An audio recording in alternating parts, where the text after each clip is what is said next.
You're listening to Rudy Radio, powered by Rude Rangers Entertainment. I am Terra Renee from African American Women in Cinema organization, and this is Talk with Terra, a show that highlights fantastic filmmakers, artists, and entertainers and executives from all walks of life. We're committed to introducing you to individuals, organizations, and projects of which you're not necessarily aware. And we do this with the intention of uplifting, empowering, and enlightening you. If you can, please share this episode on your social media. We also love it if you text your friends and ask them to tune in. Feel free to ask questions, make comments, and/or share your thoughts at any point during the show. We promise to respond. Now, today we have a phenomenal woman, a very good friend of mine, and she's a powerful industry force to be reckoned with. Her name is Miss Francesca Grimaldi. She's the CEO of Crystal Ship Artists, and she is here to tell us phenomenal things about what she's doing and how did she become the CEO of this great organization. So, ladies and gentlemen, without further ado, please welcome my guest, Miss Francesca. Thank you, Terra. It's great to be here. Great to have you. So I just want to get the ball rolling here and let the audience know the gem that we are pleased and honored to have here today on the show. I understand that you do represent talent in the industry, but can you tell the audience, how did you get, or what drew you to representation? Well, that's one of those long-winded questions that I try to abbreviate as quickly as possible. It's great to be here, Terra. I'm very humbled to think that you call me all those things, but I'm just me. The way I got into a representation was, it was a means to an end at the time. It was many, many years ago, and I was literally in New York City thinking whether to stay in New York City or to go back to England. I had just come out of college. I didn't know what to do with myself. I was broke. Actually, I was broker than broke. And I decided, that I wanted to stay, but I didn't know what I wanted to do. I had just finished Dancing to Harlem, and at the time I wanted to be in the company, but I wasn't chosen for that, unfortunately. So it was time to go home, and I was walking along the street and I bumped into an old friend of mine who said that he had started a management company. And this management company was on Fifth Avenue. And he said, I need a receptionist. I need someone to fill in. Can you do that? And literally, as I was walking down the street thinking, what am I going to do? I literally ended up with a job that day. Wow. So that was kind of like a roundabout way that I got into it. Very, very random. And but when I went up, to be a receptionist, it wasn't until the 4th or 5th day that I was working there that I found out that I was actually a receptionist for a strip joint. Wow. It was a management company for strippers. And, they had a lot of kids coming in and out of the company, and I used to kind of double as a receptionist and a babysitter. And I kept saying, you guys are not doing anything. These kids are so cute. They should be doing stuff. So he said, well, if you want to start some kind of kids division, go ahead, knock yourself out. So that's what I did. I contacted Macy's at the time. It was getting ready to do the Macy's Day Parade. And I said, you guys looking for kids? And they're like, we're always looking for kids. Wow. So it was then that I booked my first job. Oh. And I booked a bunch of my kids to do Macy's, and they made more money than their moms. Wow. So my boss at the time decided, he was like, you know what, keep doing what you're doing. And that's basically how I started in representation. It was fun. It was a lot of fun. Wow. I mean, that's an amazing story. So you answered pretty much my second question. My second question was why film and television? So you really got into that a little bit. You want to expound a little bit more into the areas of film and television? Well, that was because I had a mentor. Okay. I worked at some pretty cool talent agencies. When I left the management company, I was there for a year, and I did what I could do. And somebody, pointed out to me, you're really good at this. You should think of doing it a little bit more. And at the time, there was a company called Fifi Oscard Agency. And they were a couple of doors down from where I was working in the management company. And I kind of walked in one day, and there was this old lady sitting at the desk, and I said, do you guys need any help? I'd love to help. And she says, well, why would Fifi Oscard hire you? And I basically went off on a tangent, like, well, I think that you should hire me. And my mouth started running off with me. And she said, you know what, can you start tomorrow? I said, but I got to meet Fifi Oscard. She said, I am Fifi Oscard. Wow. So that was how I got into that. And they started me off. At the time, they were representing everybody from David Cassidy to Shatner. They was representing a bunch of different people. And Carmen Livia was one of the mentors. The whole agency kind of took me under their wing. And a few years later, I found another mentor, this time in the guise of a super agent. Her name was Andrea Eastman. And Andrea was working at ICM. At the time, I didn't really know what being an agent was. I just knew that I love to find people jobs, and I could find really good jobs. And, people were very happy with, the jobs that I was finding for them. And then, once I kind of met Andrea Eastman and her assistant, they said, why don't you think about coming to representation for a bigger agency? I was like, bigger than Fifi Oscard? Because I didn't think there was anything bigger than Fifi Oscard. And they said, yeah, it's called ICM, and you really should be with us. So I went back to Fifi Oscard, and I was like, I'm going to ICM. And they're like, are you crazy? So at the time, when I was at Fifi Oscard, I was representing Vin Diesel, Anthony Rapp, Misha Barton, Tim Roth. I had been I was like a chicken with my head cut off. I was running around the industry going, I'm an agent, I'm an agent. And I think they took pity on me. That's what it was. They took pity on me and said, okay, you can represent me. And I decided to, go to ICM. But when I came to ICM in my fishnet stockings that day, it was a long time ago. I came in my fishnet stockings and my 3-piece suit, and they said, what are you doing? I said, well, I'm an agent. I've come to be an agent at ICM. And they said, no, you're in the mailroom. And I was like, what do you mean I'm in the mailroom? And they said, all agents start off in the mailroom. I said, but I have clients. I have jobs. And they were like, you better leave that at the door. And I went, and the first day, in my 3-piece suit and my fishnet stockings, I took the orange cart and was delivering milk and orange to all the different agents. And I'm glad I didn't know anything, because, I think I would have had an attitude, but I didn't know. I was just happy to be there. And I tried to bring Vin Diesel with me, and I tried to bring a bunch of clients that I was representing at the time, and they just said, you're in the mailroom. You can't bring these people. And then about a year later, after Vin Diesel did Triple X, they were like, can you go back and get that guy that you were representing?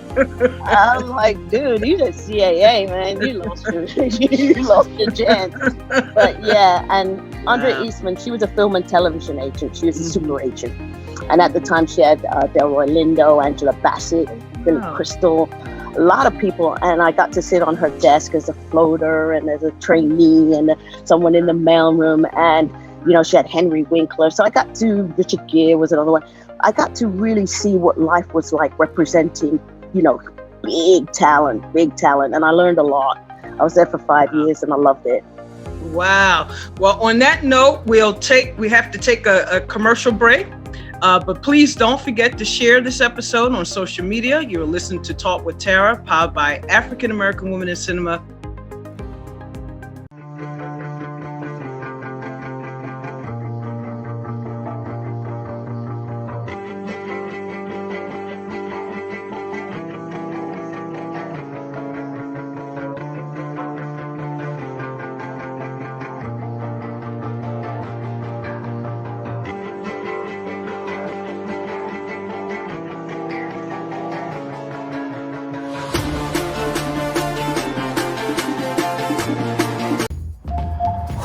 Hi, I'm Hario Confetti, international Formula One driver. I sped to get to Long Island Telecom before they closed. I need to get one of these fantastic deals that Long Island Telecom has, because you can't beat the price anywhere else. Oh, get away from that car. What are you doing? Freaking kids playing with the car out there. Anyway, I'm glad I got here. Wait, what do you mean you're closing? I got to come back tomorrow? What's your number? 631-833-9679? Oh, stop writing me a ticket. Welcome back, everyone, and we're speaking with the wonderful Francesca, who is the CEO of the Crystal Ship Artists, and this is Terra Renee. I am the president of African American Women in Cinema, and you're listening to Talk with Terra. We were just talking with Ms. Francesca on how she got started and being a representative in the industry. And so, Ms. Francesca, I want to talk a little bit about, and we were heading in that direction right before you went to break.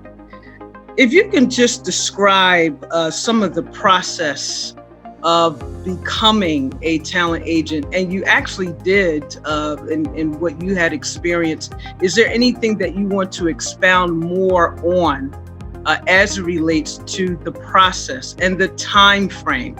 Because what we tried to do, or what I tried to do certainly on this on this show, is to let our audience know that a lot of times it is not an overnight success. Overnight comes sometimes after 5 years, 10 years, 20 years. So if you could just talk to our audience as it relates to the process and time frame. Well, I mean, there's many paths to becoming an agent. I'm a talent agent. I represent actors. Yes, I also represent filmmakers, writers, directors, producers. And there's, many different ways of representing, the different facets. Everybody learns differently. For me, I felt like I was an overnight success. As far as I was concerned, I was an agent from day one. I've been on the job for like half an hour and I thought I was like, the bee's knees. But, it's something that you cannot do this without learning the ropes from the bottom up. For me, the most effective way of being an agent is by learning from another agent. That's basic. You have to be in on the phone calls. You have to be in on the nuances of the industry to understand how people speak to each other and what the term friendship really means, business relationships. You need to learn that, and you need to learn that for yourself, the way that you compute information. I have a background from, the Southern Caribbean. So I grew up in London during the 60s and 70s, and I was very, active in, theater and the showbiz in general. But it was very hard to break in over there because it was a very, very closed shop. I felt that there was more opportunity in the United States, but when I got over here, I found that while there is a lot more opportunity, it's a very, very closed shop when you get to a certain level. Anybody can join, anybody can get in, anybody can start representation. But once you start getting to the studio level and you start getting to the levels where, the really big deals are made, that's not a very big, it's not a very big town at all. And most of the people who are doing these deals know each other, and they do business with people that they already know. Mm-hmm. So a lot of the times you have to be introduced in. You have to be introduced in a way that they take you seriously, that they listen to what you have to say, and they most importantly feel that they can make a deal with you. Deal making is the cornerstone of this, this profession. And, in some respects, I had the best. I was trained by the best, but it was still a very, very hard upward climb.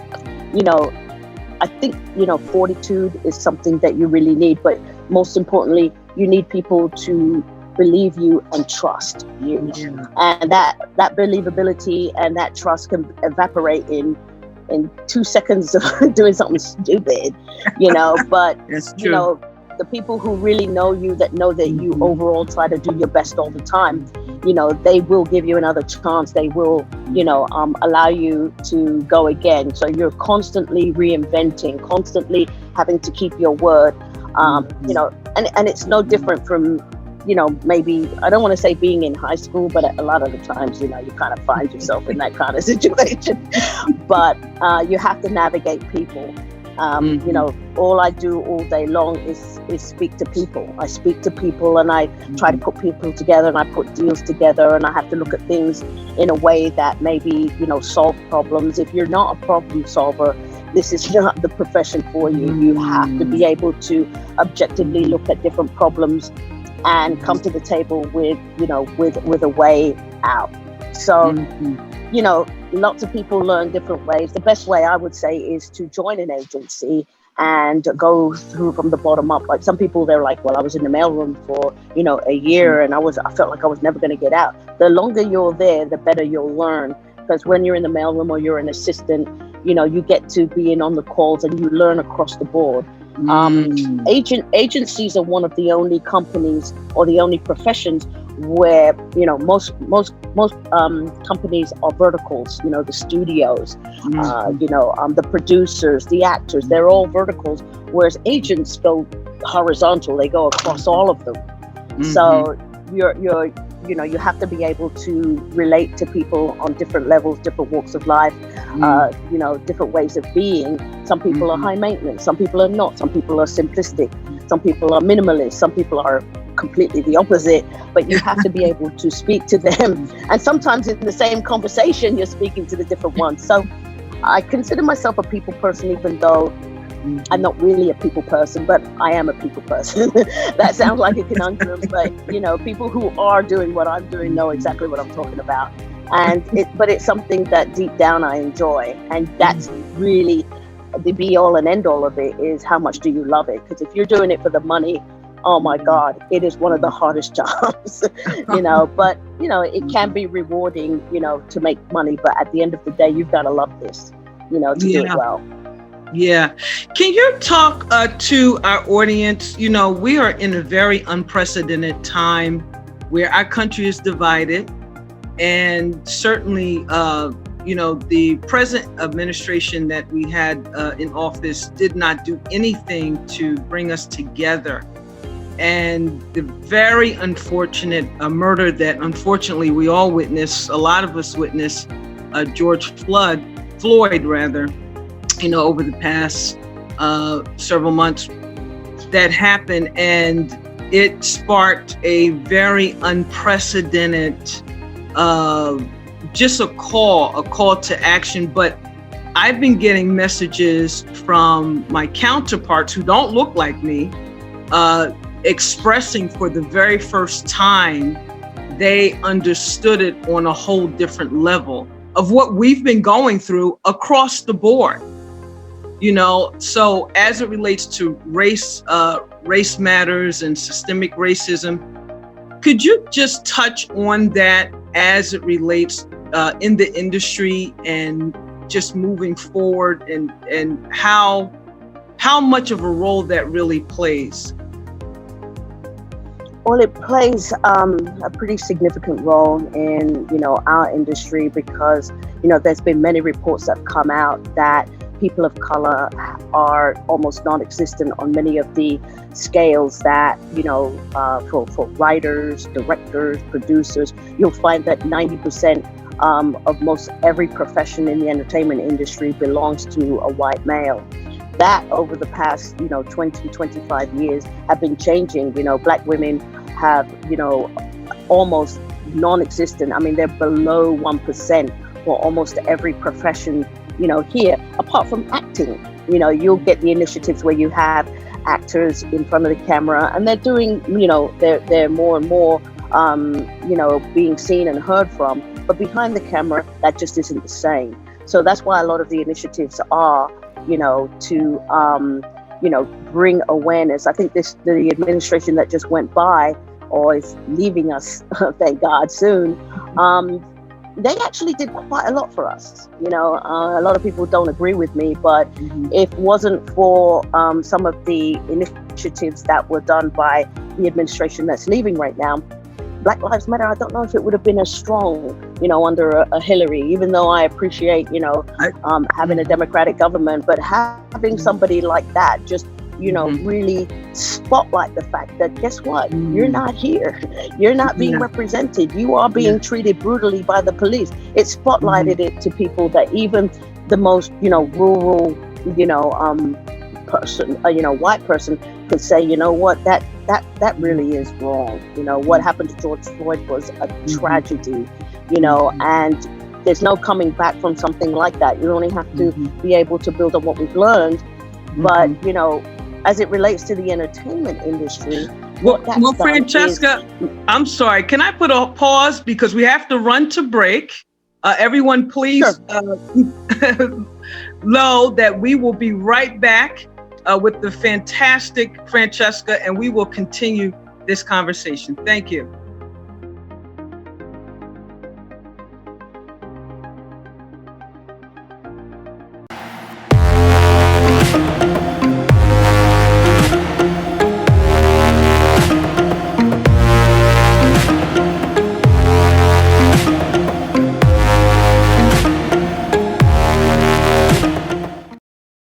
I am Madame Francois, and I'm introducing my new luxury skincare brand that's available to you at an attainable price. Discover my beauty secrets, luxurious, effective ingredients with proven results and a price tag that doesn't break the bank. Come indulge with me at lesmadamefrancois.com. On behalf of the African American Women in Cinema organization, I'm Terra Renee, and welcome back to Talk with Terra. You're listening to us on Rudy Radio. You can find more shows like this by visiting rudyradio.com. You can also download the free Rude Rangers app on Google Play and the App Store. Again, my guest today is Francesca Grimaldi, CEO of Crystal Ship Artists, and I am so excited to be having this conversation. And we were talking about, before we went on break, the role that racism play in the entertainment industry. Please, Ms. Francesca, continue. Well, as I was indicating, a lot of it, like they talk about the systemic racism in the entertainment industry. UCLA brought out a study, year after year after year. I think they've had like about 4 or 5 of them, where it just shows you the stark numbers of how many showrunners are people of color, how many, executives in studios are people of color, greenlighters in studios, but large production companies, even medium-sized to small production companies, you'll notice by their slate of films or the slate of unscripted projects that they don't really delve into, minority life or people of color, topics. But in the last couple of years, and I would say not even couple of years, in the last year, since we've had the administration that we've had, it's been very, stark just how, the gap between, what the white counterparts have as opposed to the people of color. And I say people of color because if you take a vertical, like Asian, how many Asian showrunners are there? I think I can count on one hand, and I don't even think I could fill up that hand, to, Hispanic. People of color is just, everybody who, is a little darker, and they're just not there. It's very, very rare you'll get some, any kind of group, but you have to group all the people of color together to get to even like 5 or 6% of almost any profession in the entertainment industry. It's getting better because we've had the administration that we've had. Now, I'm not a fan of that administration, but they were, in a way, we needed that shake-up. They shook us up in a way that, everybody was forced to see, this is wrong, and once we started seeing that, people started doing something about it. We started getting more initiatives, more people of color getting opportunities to, direct bigger films. Just recently there was something done about the Black Caribbean community in London. I have never seen that portrayed, in the media. We've kind of invisible lot over there, yet many of the actors coming into Hollywood come from London that are Black, come from that area. So, it's just very, very interesting to see the change of dynamics. I don't want him back again. The administration, I don't want him back again, okay? But I'm saying that as much as the bad, there was a lot of it, there was a lot of good that came from it. And in time to come, will see that we managed to make a lot of strides this way. I mean, incrementally and organically, it probably would have gone that way anyway. It just got speeded up a little bit because we had to go through the shake-up. But we don't want to continue to be shook up. I mean, the shaking is like, okay, we've had enough shaking. Okay, let's stop shaking now. But it's something that, we needed a taste of salt, and that's what we got. But I'd like it to end now, please. Thank you. Yes, finally, right? But no, that's a good perspective, because I didn't think of it a lot in what you're saying. And it was a mirror, an opportunity for folks to take a look and say, hey, and you're right. That's a very good, valid point. I want to talk a little bit about some of the talents, some of the projects that you were able to bring forth recently, or some of your recent projects that you were able to solidify and make happen. Well, it depends. I mean, if we're talking about on the acting side, our clients, we have clients, TJ Wallace and his Think Big company. We have people who are doing projects all the time.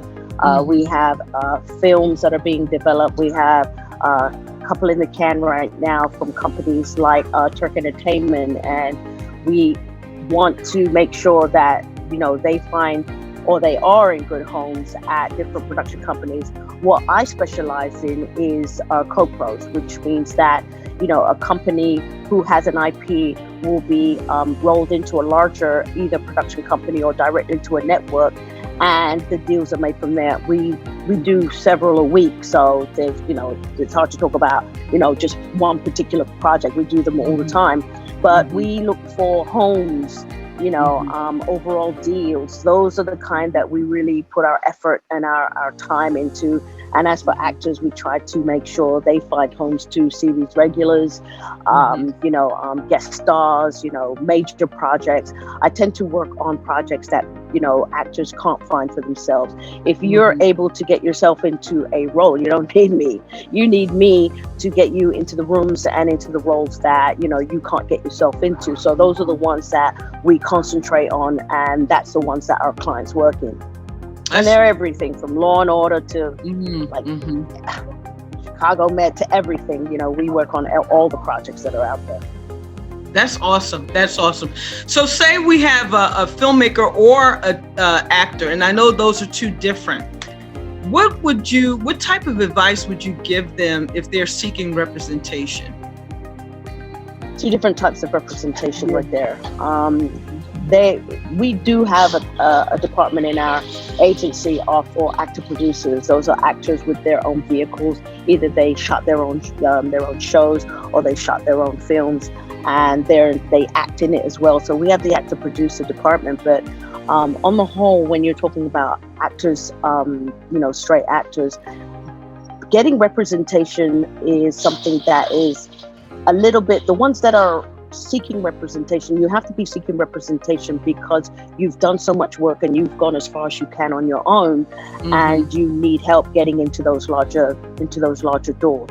For a filmmaker, they really need to be able to identify the industry that they're in and identify the right acquisitions or licensing or whoever it is folks, and rely on the fact that I or whoever is representing them have a relationship with these guys to be able to get these deals done.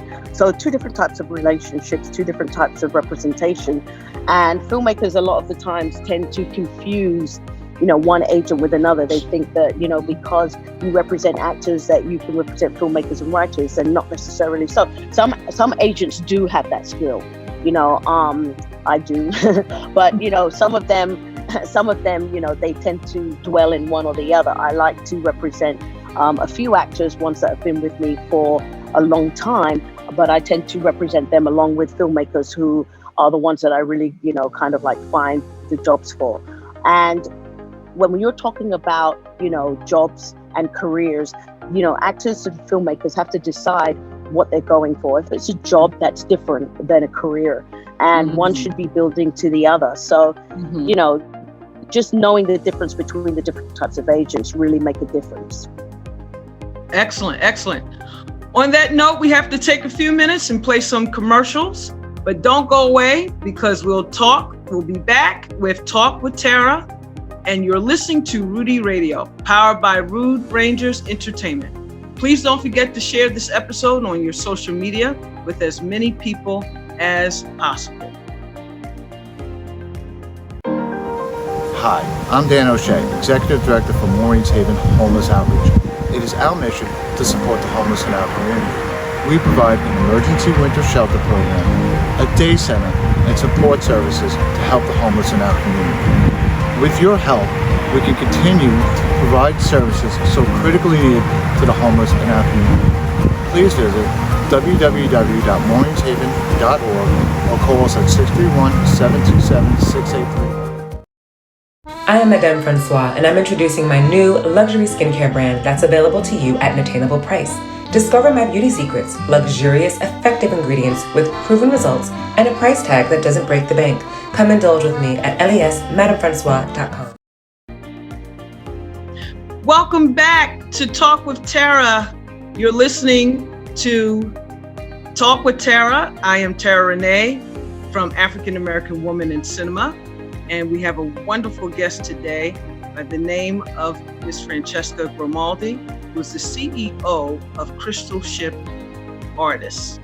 And we're having a wonderful conversation, and she's given us rare insights as to representation in the entertainment industry as an actress, as a filmmaker, and we're so happy to have her on board.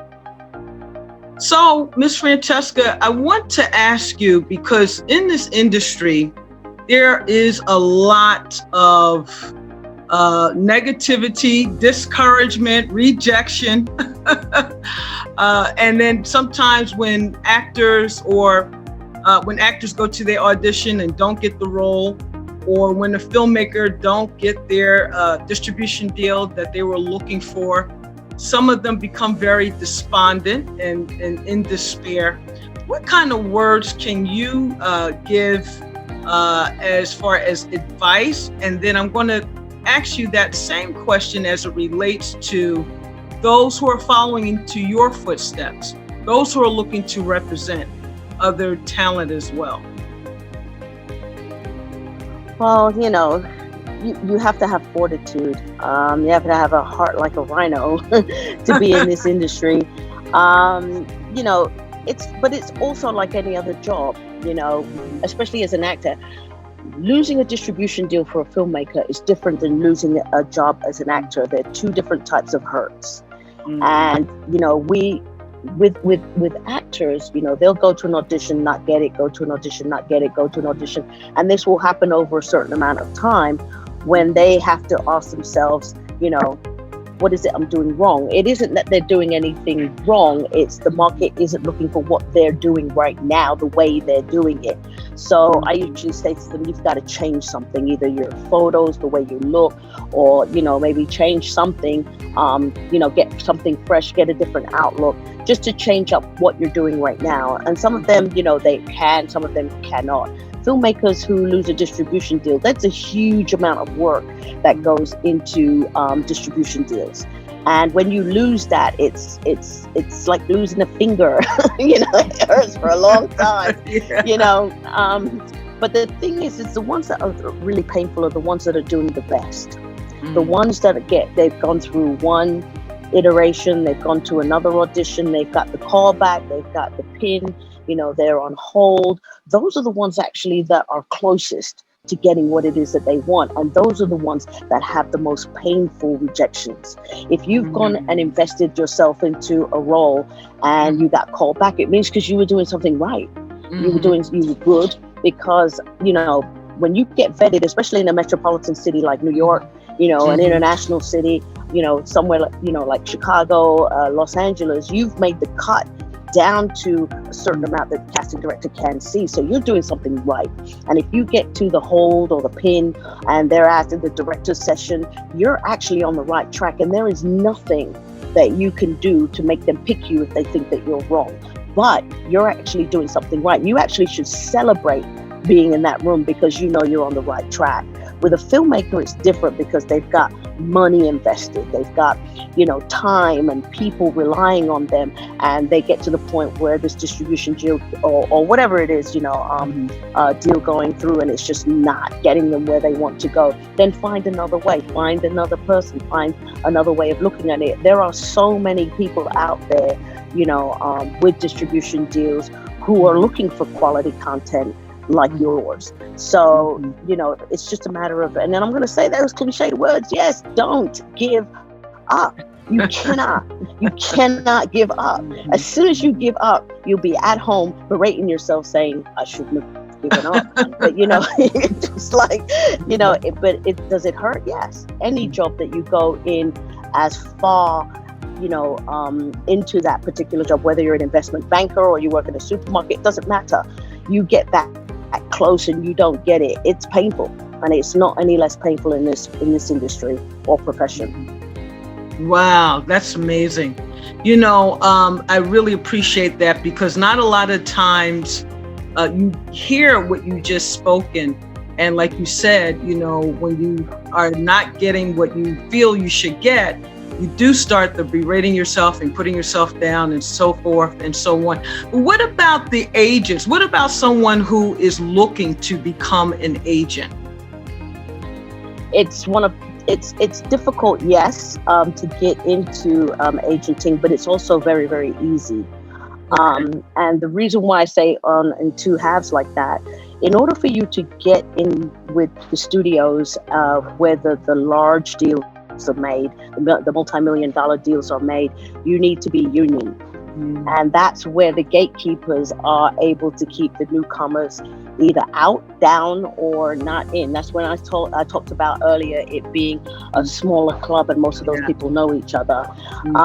For us to be union, our agency is union. It took us a long time to become that way, but the way that they have it rigged, because that's the only word I can find for it, the way that they have it is that you must have you must have worked for a union agency in the past. That's number one.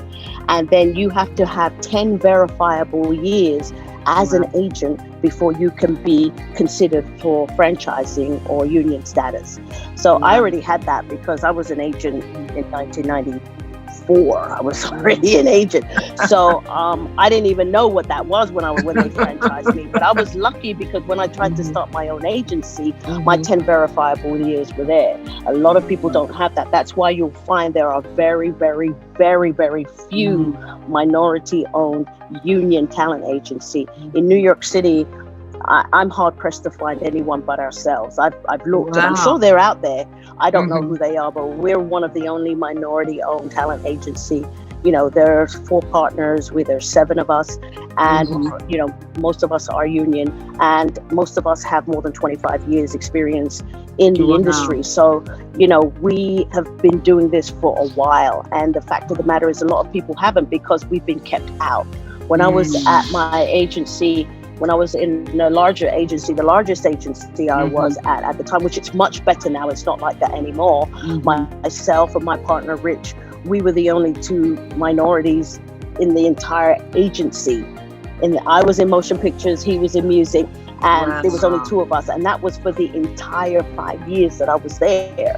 So we were kept out, and I got in because, I had a super agent who was advocating for me. But how many people have super agents that are advocating for them to bring them? And then you have to make the mailroom. You've got to be brought out of the mailroom. You don't just graduate out of the mailroom. Oh, you got your diploma and you're now on somebody's desk. You have to be chosen out of the mailroom. And I was lucky enough to be chosen for motion pictures.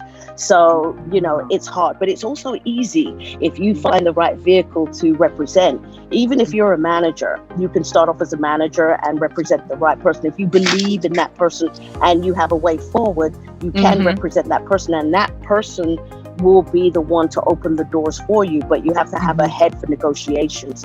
And once you have that, you can negotiate yourself into the status that you want, whether you have union status or not. But you have to be able to deal with the people who are union and the people that aren't union. And, a lot of people, they don't have both sides of the scale. And you do need to understand the jargon. if you're in this industry and you don't understand the jargon, you will be tripped up in a second.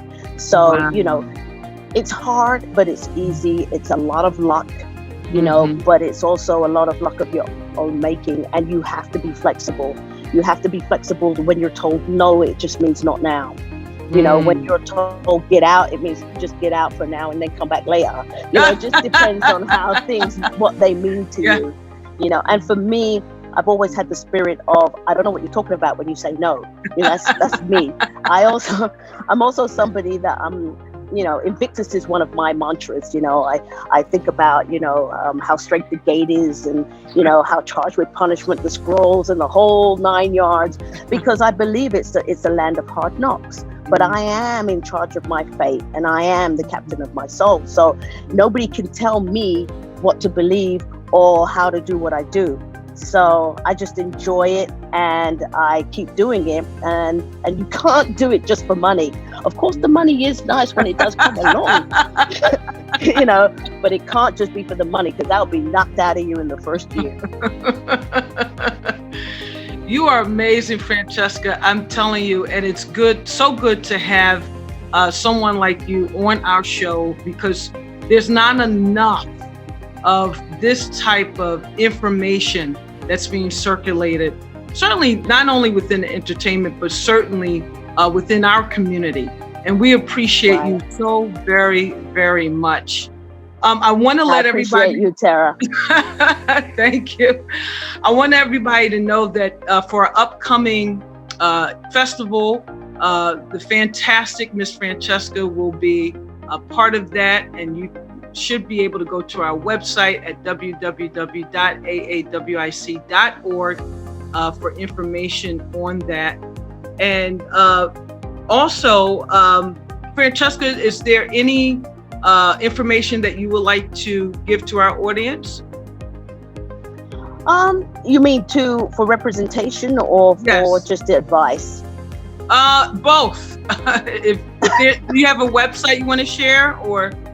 Well, our website is crystalshipartist.com. You can find us on Instagram, Twitter. You know, you can follow us. Like I said, I'm happy to take a look at anything new. I'm always open to a good idea. So, you know, it's something that I really enjoy. Excellent. Now, I don't know where the time went, but they're telling me that I have to go. We have to go, Francesca. Thank you thank you so much for listening, everyone, to Talk with Terra. I'm Terra Renee from African American Women in Cinema. You can visit us at www.aawic.org. You can also follow us on Instagram and Twitter, and like us on Facebook. Talk with Terra is made possible by Rude Rangers Entertainment. Our creative director is Rudy Breedy. Please don't forget to like and share this episode with as many people as possible. We sincerely appreciate you joining us today and wish you continued peace, blessings, and prosperity. See you next episode. Thank you so much again.